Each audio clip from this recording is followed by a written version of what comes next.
Take aim. Fire!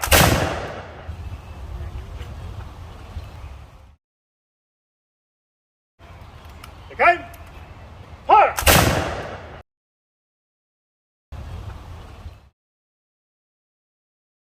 When I first joined this course, I was told that these were Revolutionary War bunkers as part of a fortification in the encampment by the British during the Battle of White Plains.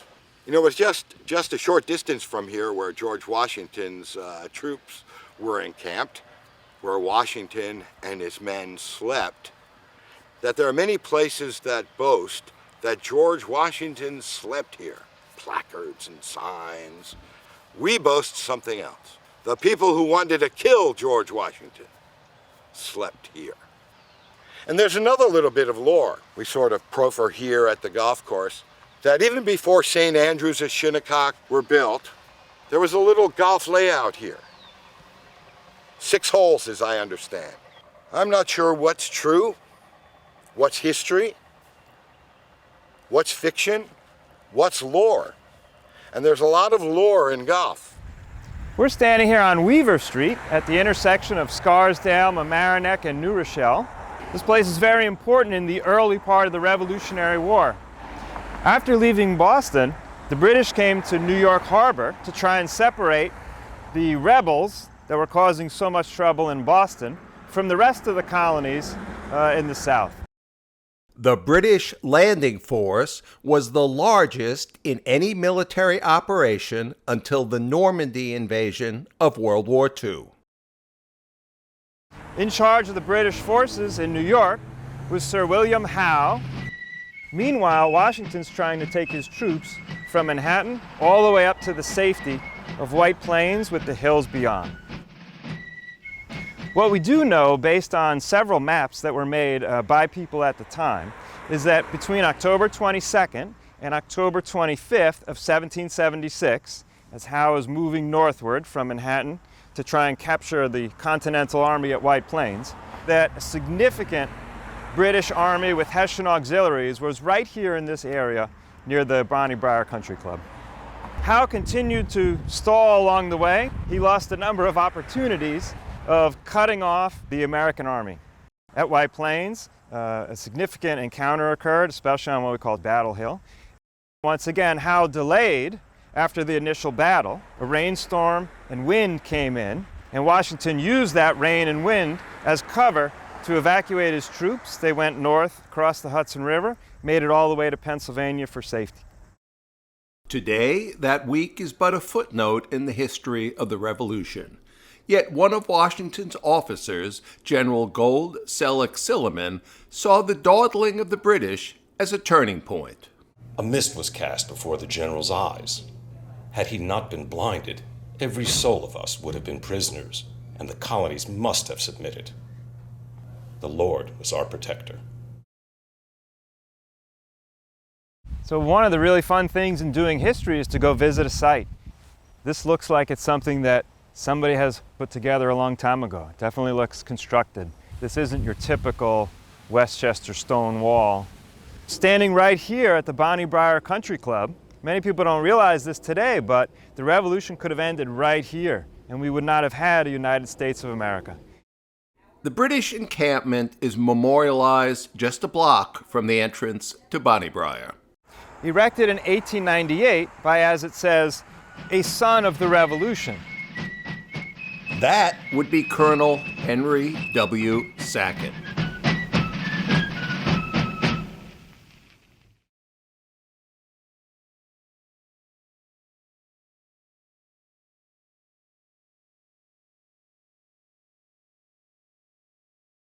Colonel Henry Woodward Sackett put that up. He lived right on that corner and was proud he had an ancestor who'd fought in the Revolution. But so did the man who soon would buy the farm down the hill, Colonel Edward Lyman Bill. Colonel Bill, in fact, also bought the New Rochelle farm once owned by the voice of the Revolution, Thomas Paine. Meanwhile, Colonel Sackett campaigned to memorialize a Mamaroneck rock said to miraculously depict the face of George Washington. Never mind whispers, it was carved by a construction crew. Local lore had it that the two patriotic colonels had served together with Teddy Roosevelt's Rough Riders. But Sackett's only involvement was as a New York paymaster who delivered cash to the famous horse soldiers down south. As for Colonel Bill, he claimed to have fought in the Indian Wars in the Dakota Territories. Yet both men would set the stage for creation of Briar Country Club. Colonel Sackett made his name as a leading newspaper lawyer in New York. One reward was a home on elite Quaker Ridge, named for its proximity to an historic Quaker meeting house. Set amid farms and untamed land were a dozen estates perched right above the current Briar driving range, one owned by the president of the New York Stock Exchange. There, in 1901, Colonel Sackett rented the pasture land below so he and his neighbors could enjoy the sport gaining cachet among Eastern society. Across Westchester, a group dubbed the Apple Tree Gang had launched the St. Andrews Club in 1888. Scarsdale Golf Club followed, and years later, a local architect recalled how golf came as well to Colonel Sackett's privileged enclave. Although they otherwise identified themselves with New York, they all considered the Ridge their home. Every family had plenty of carriages, and each afternoon the ladies would dress up with gloves and parasols to meet their husbands at Mamaroneck Station and also chat with the ladies of Orienta. The people gave pleasant little teas and lawn parties and dinners and birthday parties full of children and mothers and nursemaids. One of the interesting features of the community was the Little Golf Club, among the oldest in the U.S.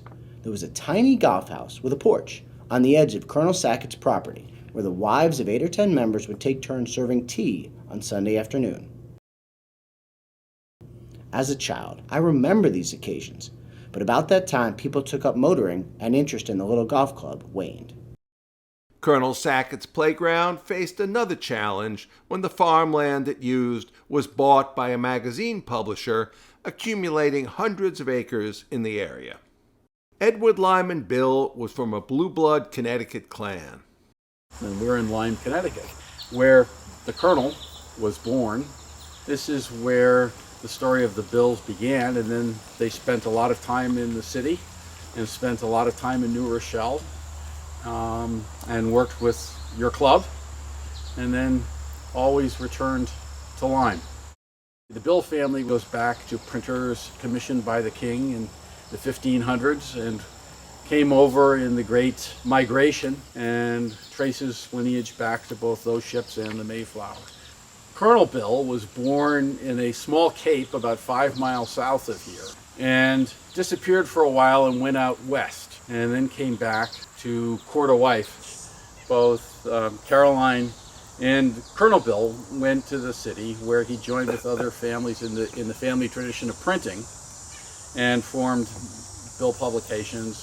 Bill's flagship magazine focused first on the piano industry, then embraced a promising new technology. He also wrote a book of business advice that included the chapter glorifying the countryside. Is it not a fact that genius is essentially rural, a country product? In this bustling, hustling, modern world of ours, we are apt to overlook the charm of silence. The trees, the flowers, the rocks tell the story of the ages and are eloquent in their silence. So it was that Colonel Bill began buying up land in Westchester, including the pasture used by Colonel Sackett and his golfing buddies. That generated other colorful Briar lore. I started here as a caddy in the late 60s, early 70s, and carried one bag, the old Burton bags, moved into the kitchen. One of the things we found in an old dumpster years ago was a menu. And on the menu, on the back of it, was a story. The story of two colonels who were fighting over the land. There was a small golf course here, about 6-hole golf course, apparently. And Colonel Sackett's had the clubhouse, and his porch went out onto Colonel Bill's property. And one day, when a ball came out of Sackett's Country Club, onto Colonel Bill's property. It hit a cow, and that incensed Colonel Bill. So he takes his oxen, and he hooks them up, and he hooks it up to Sackett's little porch, and he yanks down the porch and dumps it. And the menu says this was the first expulsion from a golf club in the United States. Who knows? There never would have been a Bonnie Briar had one of Colonel Bill's options gone forward, to flip the property for profit. But he opted finally to keep most of it, just over 140 acres, for his own dream house. At 100,000 square feet, it would rival the robber baron mansions along the Hudson. He didn't have to go far for building materials. His land had a natural quarry and timber galore. His vision was imposing. But on New Year's Day, 1916, before he could complete it, after his death, with all attention focused on the war raging overseas, his dream home fell into shocking neglect, doomed to become what the local press called a haunted house of mystery. The mansion's salvation would have to await the end of a world war and return of a prodigal son.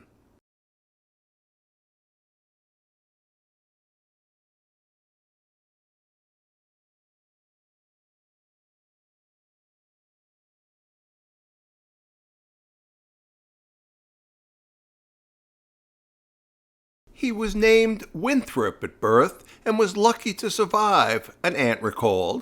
He was nothing but skin and bones, and you could hardly tell he was breathing. In desperation, his mother paid a washwoman to come in and nurse him, and soon you could see a little life. Winthrop developed into one of the cutest little devils with curly hair, bright eyes, and a fetching smile which was hard to resist. When he was older, he begged to have his name changed to Edward Lyman after his father, which was done. He was away at the University of Wisconsin when his father died. Then he took off for Europe to face death himself once again. So grandfather followed in the tradition of his father, wandering off for adventure. And even though there was a family business to run, he joined the Friends Ambulance Corps and went off to serve in France in World War I, well before American entrance into the war. He lost a lung in the Battle of Marne. He was very badly gassed and not expected to live. Returned for a short rehabilitation in the United States, returned to France, and ended up joining the artillery of the French Foreign Legion. Our contact with them then disappears for a while, and he turns up many months later in Cape Town, South Africa, finally ready to come home. The other family lore that I only found out on my mother's deathbed, really 3 months before she died, was that he had a French bride, a war bride, and a son, both of whom died in the great influenza epidemic. Perhaps that's why he plunged into the high life back home. He led a rather interesting life with the ladies. But there was a publishing business needing attention and a neglected mansion. One night, police discovered human bones in it after passers-by reported seeing intruders inside doing a ritual dance in the nude to the light of a swinging lantern. The lighted lantern was found on a table. The bones were scattered all about the room. They were old and dry. Coroner Steller has discovered no reason to believe that the bones were from the bodies of people who were murdered. In the spring of 1921, Ed and some well-heeled buddies met at Delmonico's to come up with a plan for his father's property, one that fit the times. The dream home of the late Colonel E. Lyman Bill, for years the abode of bats and bums and the haunted house of mystery, is now in the hands of practical men and will be converted into the most modern and luxurious country club in America. The name almost certainly was inspired by a best-selling book that had just been made into a movie. Westchester was the center of golf in America in the 1920s, and the whole industry exploded here. It's a remarkable era of course construction, of development of the professional ranks actually in Westchester. If you think about it, more golf clubs were built in Westchester County between 1920 and 1930 than have been built in the 90 years since then. By 1930, 26 million Americans owned automobiles, which was a massive change and enabled them to move to Westchester or to live in Manhattan and come to their country club in Westchester. But an automobile almost spoiled his plan. Mrs. Jenny B. Sawyer was struck and killed by an automobile early yesterday while walking on the sidewalk in New Rochelle. The automobile was being driven by Edward Lyman Bill, a music and magazine publisher and president of the Bonnie Briar Country Club. According to police, Mr. Bill, driving at a high speed, lost control of his car. It bounded over the curb and, after striking Mrs. Sawyer, carried her 70 feet before it crashed into an electric light pole, snapping it at its base. The driver was in dazed condition. He was removed to the New Rochelle Hospital, where he was placed under arrest under a technical charge of homicide. At the hospital, Bill received condolence notes he kept all his life. The architects reassured him that the ghost house was becoming a clubhouse. And a lady friend joked how his nurse screened well-wishers. Ed, dear, I'm aching to tell the almighty she, your doorkeeper, I'm your niece, but I'm afraid they know me too well. No doubt you've had hundreds of nieces from the Winter Garden to see you already. Well, cheer up, old dear. He did have something to cheer when the main witness was nowhere to be found, and a policeman testified that a bump in the road might have thrown his car off course. Ed Bill did better than a showgirl when he finally married. Dorothy Smart was one of America's top models, and from a wealthy Scarsdale family to boot. It was a pairing out of F. Scott Fitzgerald's great opus of the Roaring Twenties, which noted that the careless rich sometimes smash things up and let other people clean up their mess.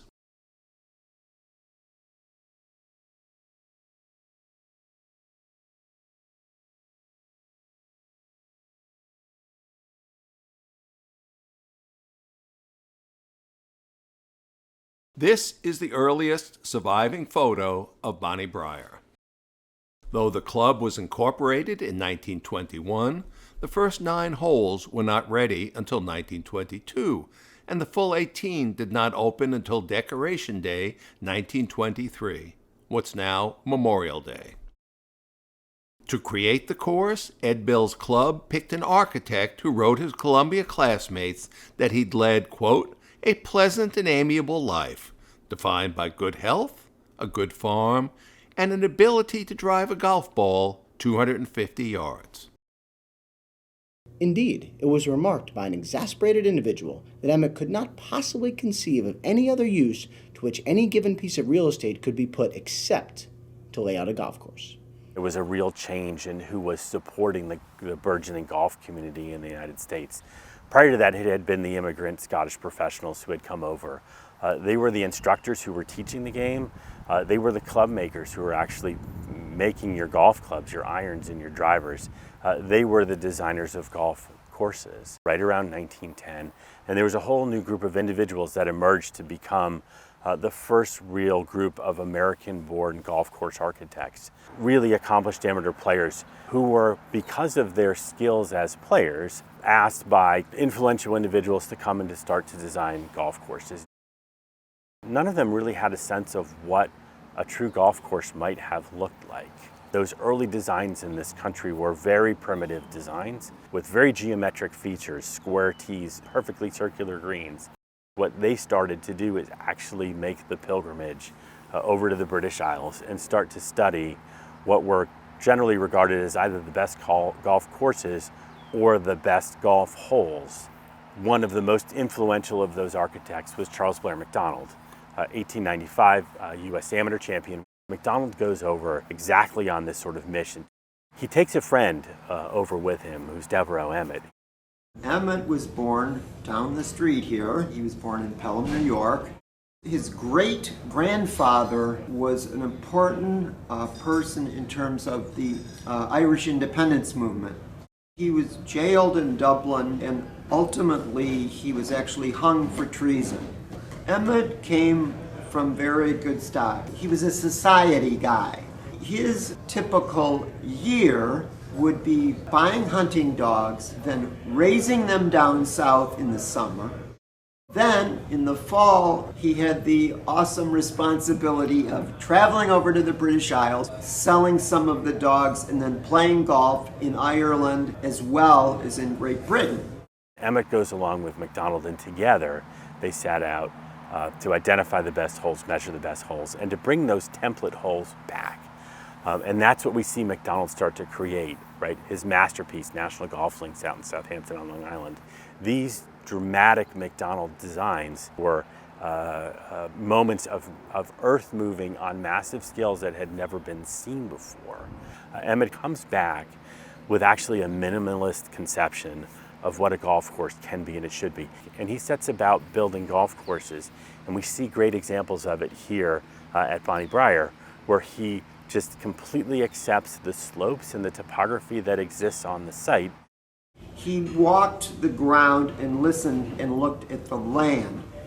He often built courses with horses and scrapers and with mules. But that was fine because in Emmett's time, and certainly in Scotland, they didn't want to tear down hills. They felt that golf was a sport where skill, chance, intelligence are combined into a coherent whole. Why I think Bonnie Briar is so important to study for people interested in golf architecture is right at the first hole at Bonnie Briar, there are subtle qualities that is characteristic of the style. The fairway at Bonnie Briar is really a beautiful example of just using a very gradual slope going downhill. The green runs from front to back. It's not built up. It was just his eye able to identify how to use the lay of the land. Bonnie Briar's rugged 140 acres did not always provide an easy setting for golf holes.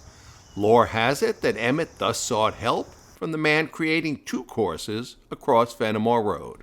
A.W. Tillinghast is one of the real geniuses of early 20th century golf course architecture here in the U.S.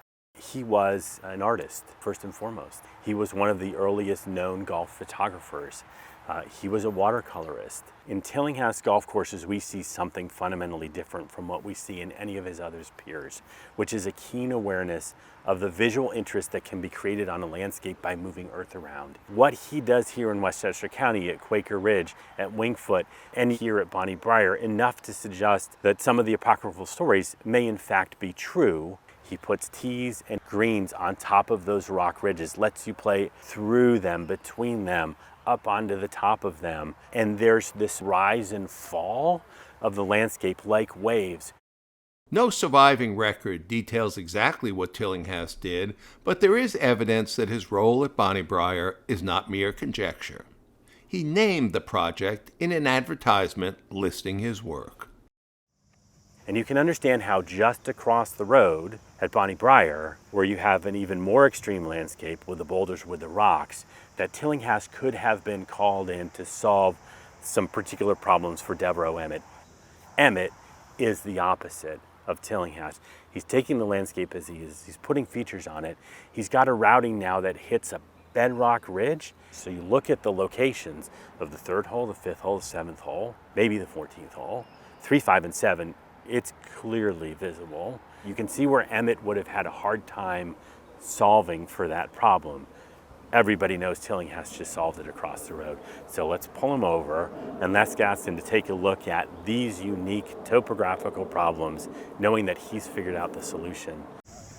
Yet it was another hilltop hole that gained Bonnie Briar early publicity through a New York newspaper series and coffee table book that spotlighted memorable holes at the region's top clubs. Bonnie Briar's entry was an absurdly uphill 210-yard par 3 right next to another par 3 dubbed the Quarry Hole. When I started caddying here in 1993, we had an old-timer caddy, Tony 12. started caddying here in the 20s, and he spoke about the quarry hole, which you teed off from up high over the quarry to what is now the practice green. Both the Heartbreak Hill and quarry holes were eliminated after member complaints prompted Emmett and a partner, Alfred Tull, to revise and lengthen the original layout in 1928. Still, the artwork provides a glimpse into the club's earliest days, with a pint-sized caddy, players in kilts, and the drunken wow member guest. All hints of the wild, roaring 20s that upended the life of Bonnie Briar's most famous member.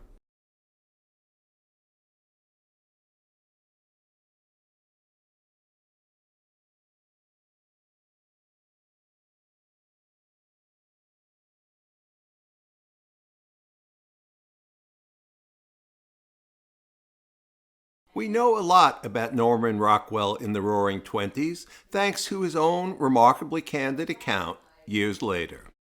The best families of New Rochelle were organizing the Bonnie Briar Country Club. Irene and I were invited to be charter members. We accepted. I took up golf. I was getting to be a snob. Growing up in New York City, which is where he was born, did not prepare him for a life that he would see in New Rochelle. Meeting famous people, having the opportunity to enjoy get-togethers and parties at country clubs was not part of what Rockwell imagined life to be. Of course, he painted images that showed us an ordinary life in its most perfect form. He did more than 95 postcovers during that decade. And I think a lot of Rockwell's life was very different from the images he was painting. Norman Rockwell's first wife, Irene O'Connor, was very interested in the social life in New Rochelle. I mean, you might describe New Rochelle as the best of the best, maybe even a great Gatsby experience. He would rather be painting and working in the studio. So for Irene, this was really an opportunity to do a little social climbing. From day one, it was touted as the family club, with its bridge games and teas for the ladies and $2.50 movie dinners. But family club really meant party club. You were not going to outdo the place across the street for golf, but you could out-revel Wingfoot. Bonnie Briar had dances almost every Saturday and a costume barn dance before Thanksgiving. A 1925 stag dinner for the men featured 10 vaudeville acts and the composer of Sweet Adeline. Of course, it was a selective club. The socially prominent included Ed Bill and his model wife, and an actor about to make the leap to Hollywood and an eventual Academy Award. E.N. Benjamin also made it through the membership committee, though it was important to declare what he was not, given his career serving the garment trade. But there's no way to get around some of the problematic pieces of history that exist in the game in this country. If you go back to the origins of the game, if you go back to golf in Scotland, it was always an incredibly accessible public sport. The integration, the intersection of golf and the American country club made golf become something fundamentally different. The exclusive, private organization really started to change the character socially of the game in this country, started to change who was playing the game and who was not allowed to play the game. Norman Rockwell was listed just above Colonel Sackett. He called himself the Deacon, but he had his own bootlegger, and in that sense at least, fit well into a club that pretended it was obeying the rules of prohibition.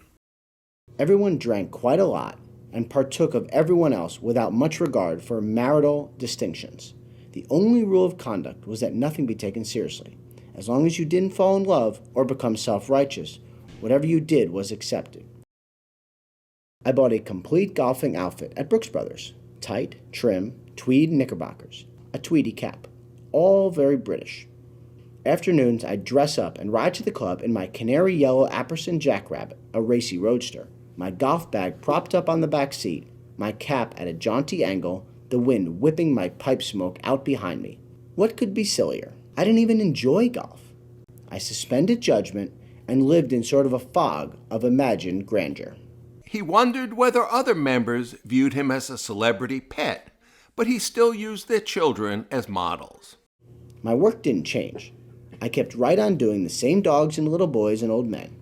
Somehow, the parties and promiscuity and liquor didn't penetrate deeply. We were really fish out of water, however. What happened later proved it. He would don his tuxedo for parties that went to 4 a.m., though one time they adjourned at midnight to join an affair in Connecticut that included the voice of the Roaring Twenties. All the guests were dressed in pink jackets and riding habits, and everybody was drunk. I thought it was all very grand because I met F. Scott Fitzgerald, the famous writer, and heard him sing a rowdy song. I developed a principle. If you don't become involved, then you won't get hurt. Then Rockwell made a trip to Europe to sketch. When I returned to New Rochelle, everything collapsed. Irene asked for a divorce. She had fallen in love with someone else. Irene had fallen for the brother of a woman in her Bonnie Briar card game. The family club had cost America's family artist his marriage. Norman Rockwell remarried as well and spent the tail end of his life in the Berkshires, a place more akin to the images he painted.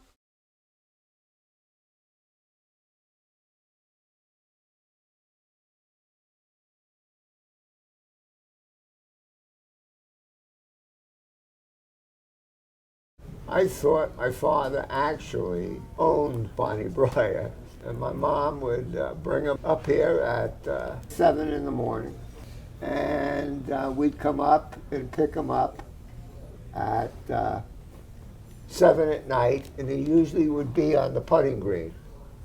He wanted to die on Bonnie Briar. There used to be a big tree out there by the first hole, and he said, "I always want to die underneath that tree." Yet Sal DiBuono was not the first head pro. I'm John Jr. This is my father, John Sr. We've been caddying here well over 25 years. A place becomes like a second home when you spend so much time there. And when I found this Bonnie Briar golf club on eBay, which says Bonnie Briar on it, I just had to have it. I had to make sure it found its way back home to Bonnie Briar. It says Archie Capper. Who is Archie Capper? He was a Scottish pro lured to Bonnie Briar in 1923 when the future clubhouse still was an eerie, vacant shell. One of the original caddies later recalled how Archie had to remind the young bag toters not to chase balls that hooked near the bull that roamed a pasture left of the first hole. After Bill Creevy became head pro, he brought his teenage brother as an assistant.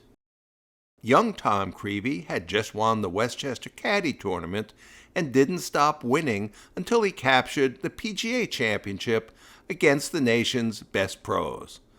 Alas, the Creevy's tenure at Bonnie Briar was marred by issues outlined in a letter the elder brother wrote the club's board.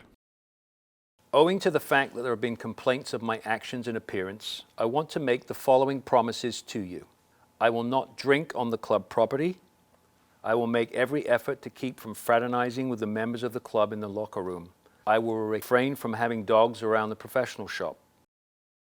Both Creevys soon were gone, and the club elevated its other young assistant to the head job. He was born and raised in New Rochelle, New York. He was one of, nine? Nine children. He dropped out of school to support his family, and he started caddying at Wackagill at the age of, I would say, 17. 17? No, I'm sorry, nine. There, he really learned to be a club maker. Right. And in those days, to become a professional, you had to be a club maker first. His father, my grandfather, used to scold him, and he would always tell him in Italian, "How do you think you're going to make a living hitting a ball with a stick?" Bonnie Briar hired him in 1924 to work the back room, assembling the club parts shipped in from Scotland. When they made him assistant pro the next year, a local newspaper got his name just a bit wrong. Yet, even at 17, he didn't know how to dress. and he understood a golf pro's place. There was no commingling with the members.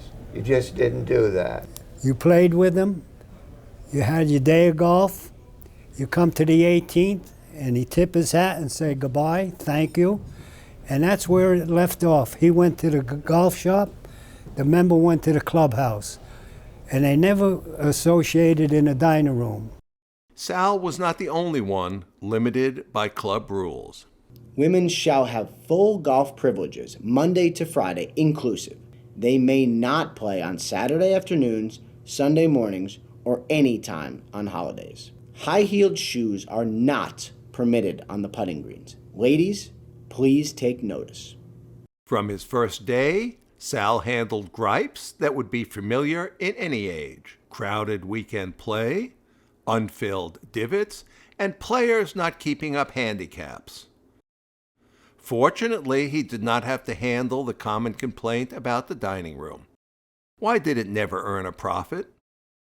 It was a special challenge handling the boys, carted in from local sites by the club's own caddy bus. I remember years ago that the caddies wanted to go on strike for $1 and they got squashed. The club was submitted a report of caddy disturbances in the caddy pen, as one guy socked another on the nose hard enough to break it. By invitation of the president, Judge Schaefer presented personally his recommendation that caddy tipping be permitted, an efficiency bonus of either 10, 20, or 30 cents per round. We propose to furnish some boxing gloves to the caddy master this year. And if there are any disputes among the boys, it is going to mean that the gloves are put on at once. Bare fistfights will not be allowed. But Sal was a Pied Piper to the boys, and in tough times he helped them by buying any golf balls they found. One way he helped the club also through the Depression and World War II. Your 17th, 13th, 14th, and 16th brook, every day a caddy had to go down there and retrieve the balls during the war because they were so scarce. And they got 10 cents a ball if you found the ball floating around downstream. And they had a machine in the golf shop. And the members would come in and whatever it was, drop a quarter in.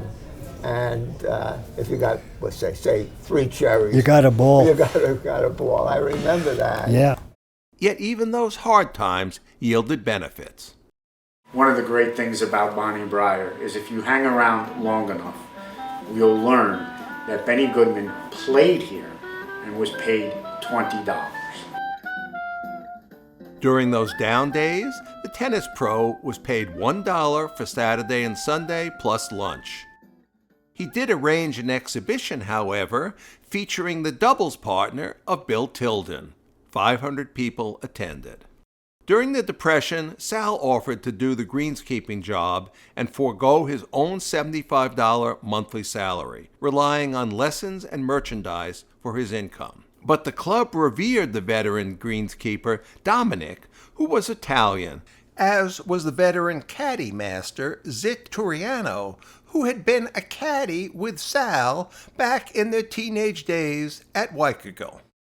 All 3 top jobs on the course thus were held by Italians. You just wouldn't find an Italian name on the membership roster.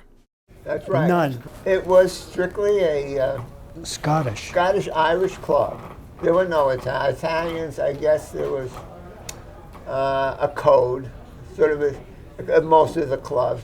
And you had to be Scottish to be a member. That's how it came Bonnie Briar. Except there was one Italian member. His name just disguised it. He'd go on to win the PGA and the Masters.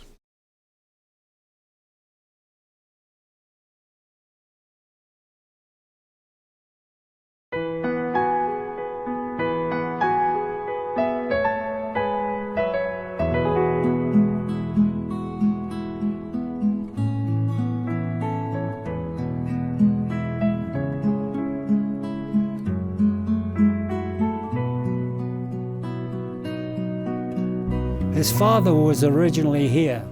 His real name was Fortunello. He didn't want to have that Italian accent to it, so he changed it to Ford. Fresh out of the Coast Guard, Doug Ford, born Fortunato, first made his name in amateur events.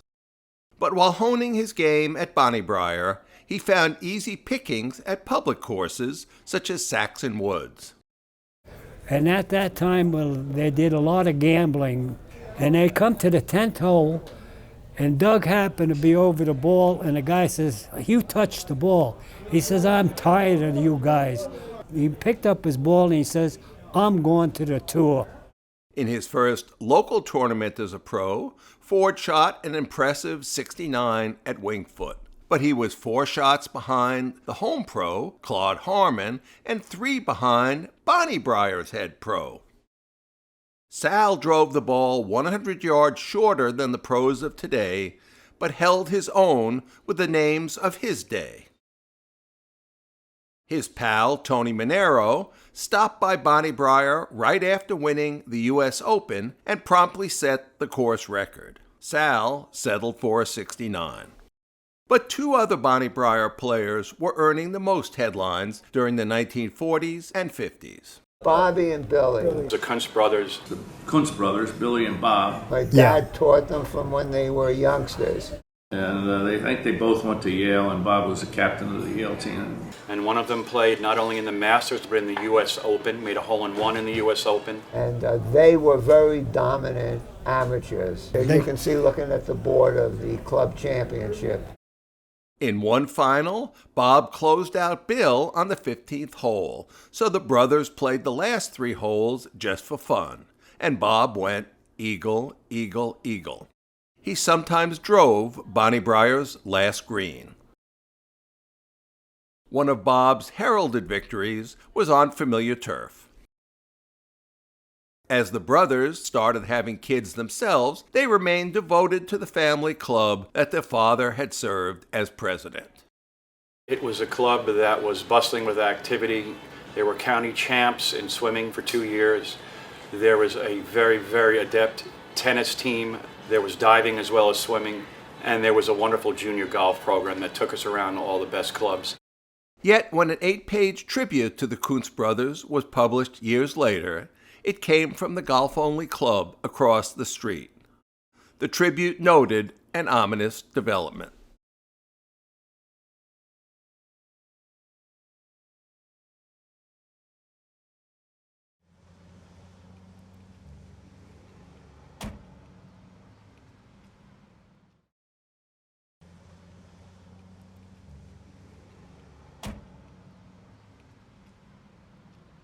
I was very friendly with most of the clubs in the area because I did lots of work for them, emergency work. If they were out mowing and something broke, I would weld it immediately. Because I could call up and they would let my foursome come up and play golf. But Briar was tough. Italians, this club, no. Now I'm doing very well. I had signed up for a golf club and I come home so happy to Louise. She stops me right then and there. She says, "Joe, you said golf club. We have 3 daughters, another one coming. We need a country club." She said, "Good reports on Briar." Well, before you know it, we're in the dining room. The whole board is there interviewing Louise and I. Louise turns to them and she says, "That pool is outdated. This is, oh, we have plans. We're going to put in an Olympic-sized pool." I thought to myself, geez, these guys are trying to sell Briar to Louise. Louise and I start walking out to the parking lot. The manager comes running out. "Mr. Germano, you didn't leave a check." I says, "Louise, you got a check?" She says, "Yeah, I have a check." I says, "Write it." The founder of Briar did not get to witness the profound changes at his club. After World War II, Ed Bill retired more and more to Lyme, and a lot of his partying shifted up to the farm. When there was a party, he would raise this flag from the flagpole at the top of the hill. Another of the local legends is that the party was never complete until the Commissioner of State Police had fallen into the pond. For as long as we have records, Bill men died in their 50s. Now we know all of heart disease. when he knew he was going to die, he did a thing that no one really understood. He went off and back to Africa, taking with him his very young buxom nurse, and disappeared again. And no one knew when he died till there was a notification through the embassy, and then sometime later his ashes had been shipped back. The remains of Ed Bill, who had known both sacrifice and scandal, lay next to his father, the Colonel, who never did finish his dream house on Weaver Street. Not long before Bill's death, Bonnie Briar itself bought a graveyard, the field where a bull once dodged errant drives and where a beloved horse was buried in 1911. But new facilities were the trivial part of what was to come. Times did start to change, because I think it was probably in the 70s that one of my very good friends, Alan Arrow, told the story of when he joined the club. We were looking for a golf club, and here was this beautiful place called Bonnie Briar, right around the corner from our house just about. Alan Arrow was one of the nation's leading music lawyers. He and his wife were granted a membership interview that became a classic of club lore. At the end of the meeting, Mario Casati, who was a member of that committee, came over to us and said, "We're going to be very happy," he said, "to have you as members of Bonnie Briar." And I said, "Mario," he was a neighbor of ours, and I said, "Mario, that's very nice, but will we be happy being members of Bonnie Briar?" And he said, "Why wouldn't you?" And I said, "Well, everyone knows this club is restricted religiously." And suddenly this tall, white-headed, handsome fellow stood up and he said, "I don't understand you." He said, "I am Jewish and I've been very happy being a member here." And 3 or 4 members of the committee turned around and they said, "You're a what?" You're what? And that was how Sherwood exposed his religion. Well, he had been hiding for all those years. And so it gave us all a good laugh, and we decided to hang on and join the club.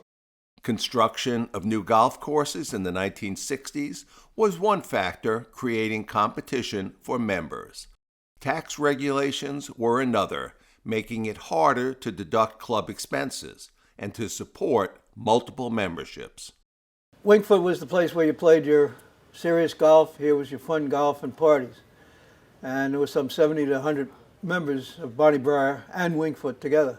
So we had a major exodus from Bonnie Briar over to Wingfoot. This is an actual entry in club minutes from 1972, a formula for keeping ethnic balance. The formula never quite held, but the concept did, and it produced memorable encounters. My husband and I joined the club in March of that year, and when the club opened after the winter, in April they were having a dinner dance. The people who had brought us into the club moved into Manhattan after we got in, so they left the club. Therefore, we didn't know anybody here. Since we didn't know anybody, we were at a table for 2. We were not at that table more than 5 minutes when a man, unknown to us, came over and said, "Nobody sits alone." He brought us over to his table. His name was Mike Carpinello. All the people at the table were Italian, and that night we met everybody whose name ended in I and O. Not every transition went as smoothly. It was 1978. I was a new kid on the block. I didn't know nothing. And there were a lot of rules, especially for women.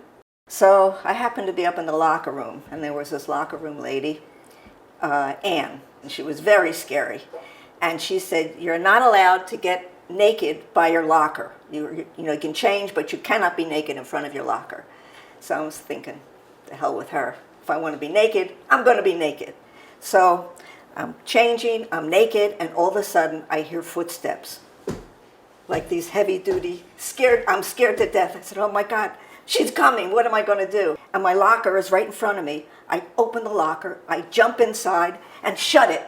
And I like peeked out, and because I heard her footsteps, and then they went away, and I was safe, I got out, just in time. We women had to go through a lot of stuff. So right behind me is where the old men's grill used to be. We were new members. My husband brought me down here for lunch. We found our way to a table. The whole room was full of men, which at that point was really nothing unusual about the club. And one of the members came over to me and in front of everybody asked me to stand up on the table and dance for all the men in the room. Clearly I was horrified, embarrassed, ashamed, angry. And after a few minutes of just feeling that, the waitress, who was a woman, came up to me and said, "I'm sorry, dear, but we can't serve you here." And we just figured we had to put an end to that. But eventually, since now women could be down there, they started coming upstairs and invading our area. But it was for everybody upstairs. The fact that there was a woman professional here said a lot. And that even though Wednesday mornings were considered ladies' days, there was no discrimination about any woman of ability playing at any time she damn well pleased. I was solicited for a club that had a significant number of African American members. And so it never occurred to me that they would discriminate against anybody, but that wasn't true. As I found out as I went through the application process, even though African Americans were welcome, Jews weren't. And so I withdrew my application as soon as I found that was the case. And fortunately, a friend of my wife's, who was a member of the club, invited us to put an application here, and then we've been here ever since. I did not have access to a lot of country clubs. I joined the club during the septuagenarian decade of the club. And I always admire the diversity of the club, diversity ethnic and religious, which is exactly the true reflection of the fabric of the society. By the end of the 1970s, the club had adopted a new membership formula. One board member warned what might happen if the balance tipped.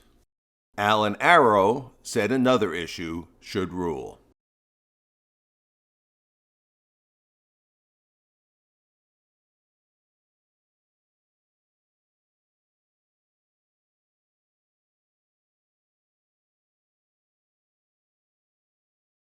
This was one of several plans to build houses on Bonnie Briar. Plans pushed by former members who had left the club but retained shares in what was called the Bonnie Briar Syndicate. The battle went on for decades. These three men were leaders of the fight to save the club. It was a fun time, but it was a very trying time, because at that point, all the developers were sending letters to people saying this club isn't going to last, sell the shares to us. We didn't have money. We had to put in a new sprinkler system. We didn't do it. The sprinkler system was the guy out there with a hose. We were patching the roof. Yeah. We were patching the roof of the building. Bonnie Briar had been launched in the Roaring '20s, Westchester's golden age for golf. But there were periodic threats to its survival, especially during the double whammy of the Depression and World War II.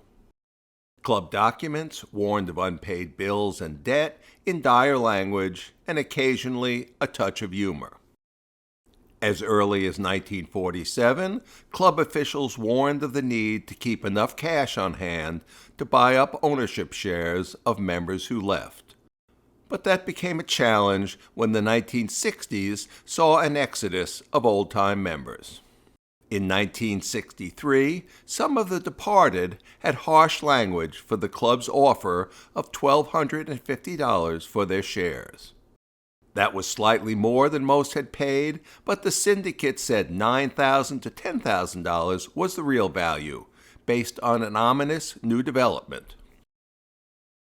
The issue percolated until 1981, when a club president defiantly declared that a sale would never happen. Yet before long, the club issued a candid warning to members who had remained faithful. The syndicate now was actively seeking developers. The club tried to buy all the outstanding shares. There were 100 shares. The club owned one, and individuals owned the 99. We used to call it Bernstein because a guy named Marty Bernstein was a spokesman for the group. They offered 37.5. We offered 15. And fortunately for us, we got 39 shares in addition to the one we had. So it was 40 for us and 60 for them. They wanted to develop the land. In fact, there was a meeting of the syndicate at a restaurant down in Larchmont. The group of us went to, representing the 40 shares that we owned. And they threw us out. And we said, you can't throw us out because we're shareholders. And they called the police, and the police said, get out. So we got out. Bonnie Briar's land had been zoned residential from the start.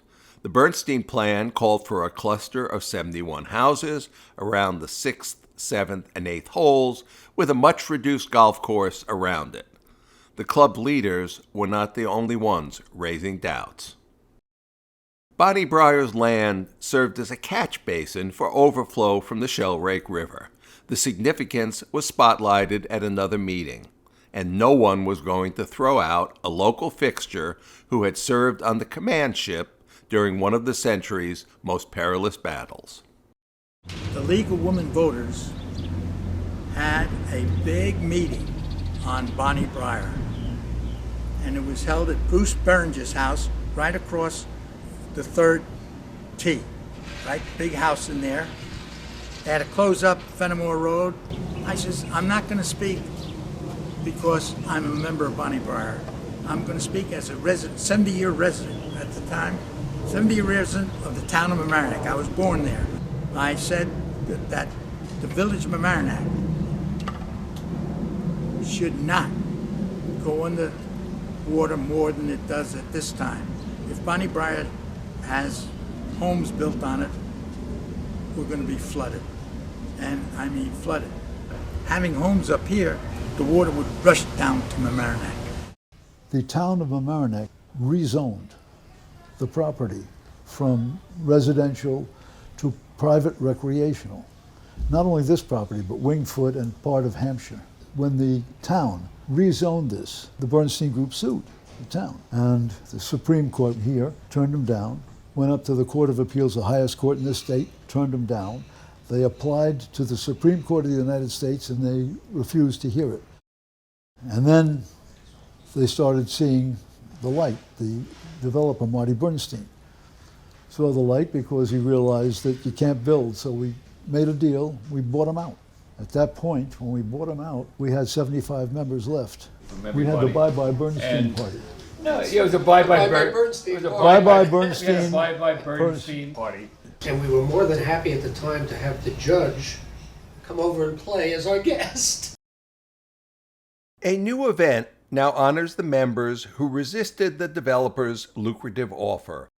A clubhouse plaque honors the same 41, most all now dead, who thus took the first crucial step toward saving the club. A slightly younger crew, including Alan Ryan, Don O'Neill, and Andy Cerrone, carried on the fight in the community and in the courts.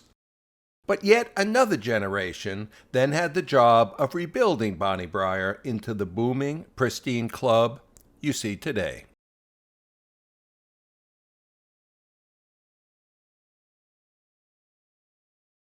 I was playing golf with my usual foursome, and I came up to the 17th hole ladies' tee. And as people were teeing off, I was waiting here near the cart path, and I looked down and I saw something that looked like metal. And I looked again, and it had a shape. And I dug around a little bit with one of my golf clubs or one of my golf tools or a tee, and all of a sudden, the earth seemed to spit up this object. What was it? It was a horseshoe, a very old horseshoe. And this horseshoe really reminded me that the past came together with the present at precisely that moment. I think we tend to glamorize the past. You know, we're doing the research into this project and we're learning things that are truly phenomenal and interesting about our past, but we all have to remember that what we're doing today, what we're seeing around us, these are the good old days. Bonnie Briar may be 100 years old, but this putter is older.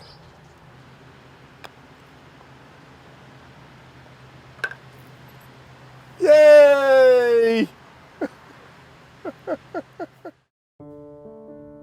It is easy to romanticize the past.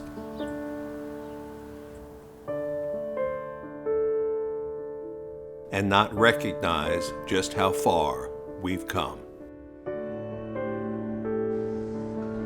I joined the club after our members heroically saved the club, but the future was not necessarily secure. And the next generation really did our best to improve the club and make it really attractive for families. There was a wide agreement among all the members that the golf course was the key to the future of Bonnie Briar. Once we were able to save it, we were then presented with the challenge of revitalizing it.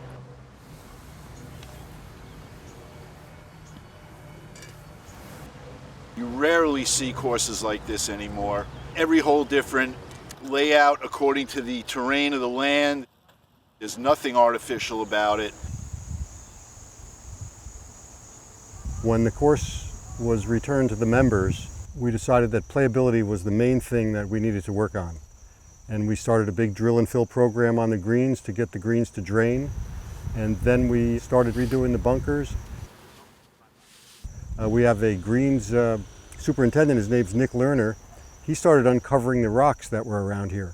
And we found that the rocks were covered with weeds, and when we started to uncover them, the natural beauty of the course really shined through. And we uncovered them, and it just made all the difference with the character of the course.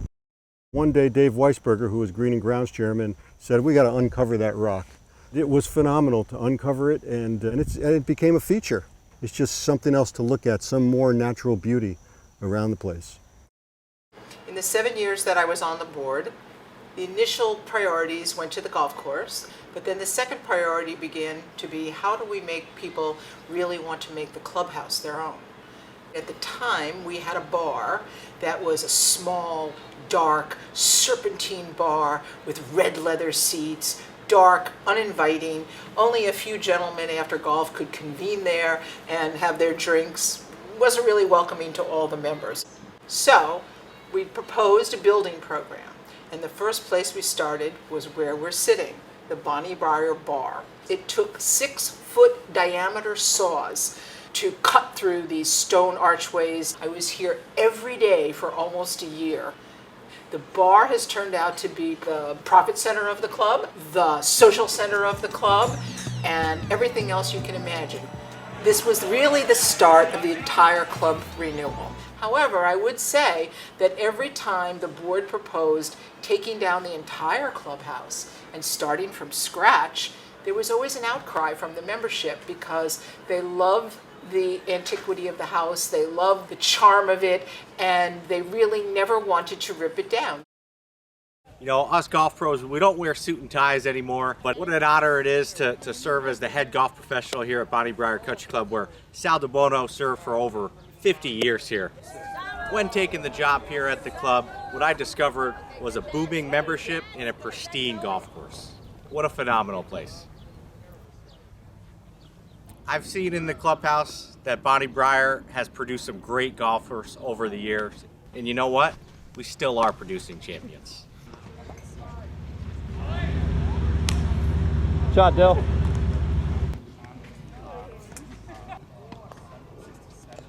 Up in the clubhouse here at Bonnie Briar, there's a newspaper clipping on the wall saying that Bonnie Briar is a family club.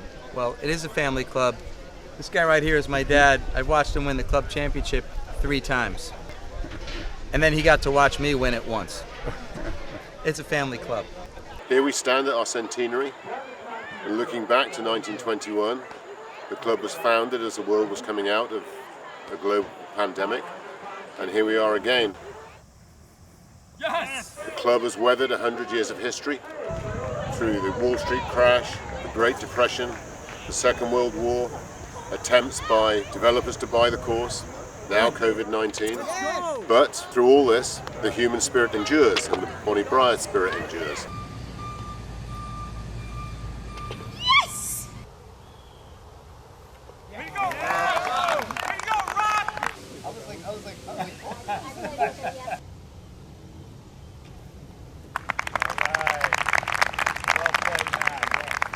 Nice match, boys. A toast to the next 100 years. And may a lot of putts be sunk on the green behind me. How about that?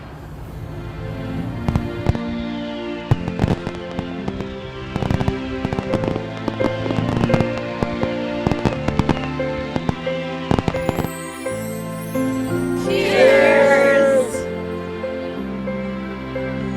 Here's to Bonnie Briar. Bless America and Bonnie Briar. Here's a toast to those years. Happy birthday, Bonnie Briar. And let's all toast Bonnie Briar 100. Here's to Bonnie Briar. Cheers to Bonnie Briar. Salud. Salud!